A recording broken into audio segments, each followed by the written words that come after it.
මහත්තයෝ ටැක්ස් ගහන්නත් බොන්න ඕන මිනිස්සු. ටැක්ස් ගන්නත් බොන්න ඕන. කොහොමද බොන්නේ 4600යි. ගල් බෝතලේ බොන්නේ.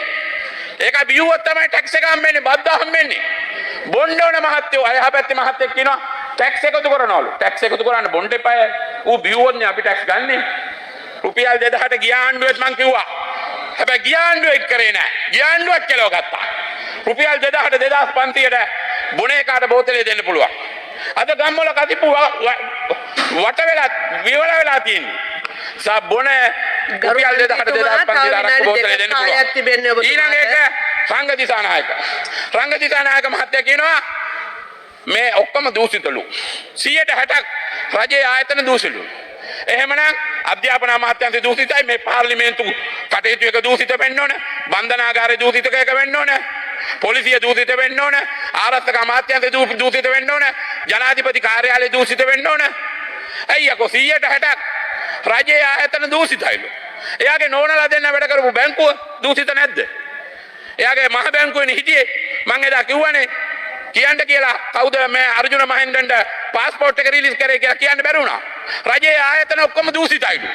දූෂිත නම් ආණ්ඩුව කියන්න බෑ මේ අහවල් රජයේ ආයතන දූෂිතයි කියලා. ඒවා කියන්නේ රජයේ ආයතන ඔක්කොම දූෂිතයි. ඒ මොනවාම මේ පාර්ලිමේන්තුවේ මහ ලෝකම් ලේකම්තුමිය ඇතුළු මේ සියලු දෙනා දූෂිත වෙන්න ඕන. එහෙම නෙවෙයි. එයා කියන්න ඕන මොන ආයතනද රජයේ දූෂිත කියලා. ඒක තමයි ඊළඟ එක. ඊළඟ එක මම මෙතන සභාගත කරනවා. මේ සංස්කෘතික අරමුදලේ. ඇමතුමා නෑ, ඇමතුමා හොඳ මිනිස්සයා. හැබැයි මේකේ හොර වංචා කීපයක් වෙලා තිනවා. සජිත් ප්‍රේමදාස මහත්තයා කාලේ අඩුපාඩු හොයන්න එපා. ඒකේ අඩුපාඩු තියෙනවා නම් හොයන්න.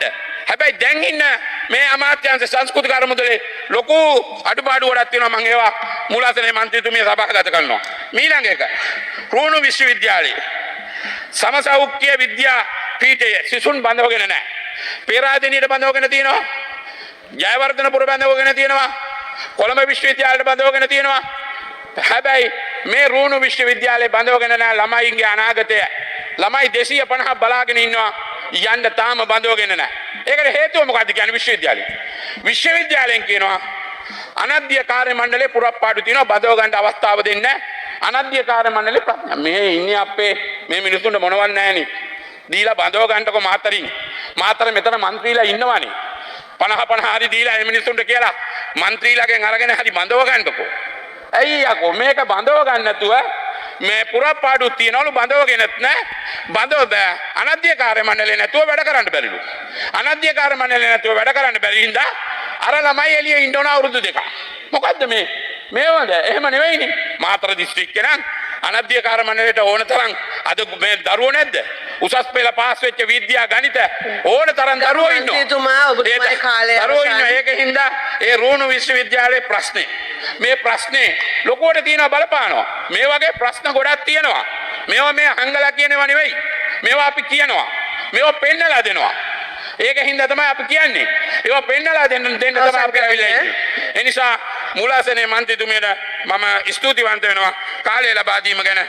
මගේ මේ සභාගත කිරීමට ලියුම් කිප්පයක් තියෙනවා. ඒක සභාගත කරනවා.